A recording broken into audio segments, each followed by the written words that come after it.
तर पाचगणीचा मुख्य रस्ता पाचगणी महाबळेश्वर हा 18 किलोमीटरचा मार्ग सध्या खड्ड्यांमुळे धोकादायक ठरतोय।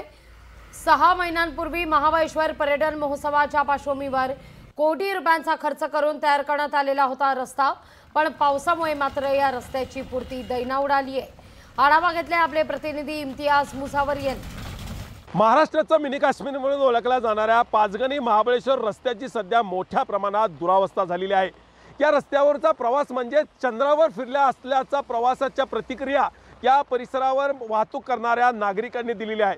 सध्या पावसाळी पर्यटन मोठ्या प्रमाणात या ठिकाणी सुरू आहे आणि पर्यटन पाहण्यासाठी पावसाळी पर्यटनाला फिरण्यासाठी पुणे मुंबईसह देशभरातून आणि राज्यभरातून पर्यटक या ठिकाणी दाखल होत आहेत। आपण पाहतोय ह्या रस्त्याची दुरावस्था, अत्यंत खड्डेमय असणारे हे रस्ते या ठिकाणी आपण पाहतोय। अत्यंत या ठिकाणी या 20 ते 25 किलोमीटर परिसरातील जे रस्ते आहेत हे पूर्णतः खड्ड्यांनी या ठिकाणी आदळलेले येतात। आपण वाहनात पाहतोय ज्या कार्स या रस्त्यावरून अशा आदळत असलेल्या चित्र आता पाहतोय आपण। एकंदरीतच हा रस्ता NSDRDच्या कडे गेलेला आहे।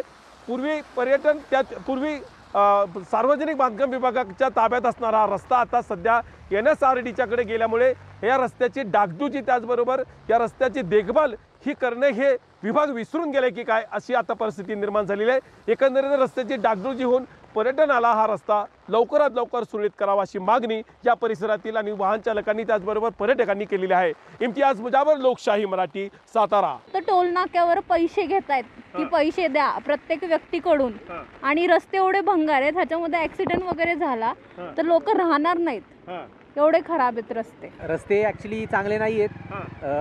आता काय, आता कुठून आला तुम्ही? पुण्यावरून आले। कसा प्रवास वाटला तुम्हाला रस्त्यावर प्रवास करताना? नाही, खराब नाही, खूप खराब रस्ते आहेत, खूपच। आणि 2 व्हीलरने प्रवास करणं तर अशक्यच आहे। रस्त्याचं काम करून घेतलं पाहिजे। पर्यटन क्षेत्र आहे, माणसं येतात तिथं, लोक येतात पर्यटन करण्यासाठी आणि रस्ते खराब आहेत। लोकशाही मराठी ऐका, पहा, जागरूक रहा।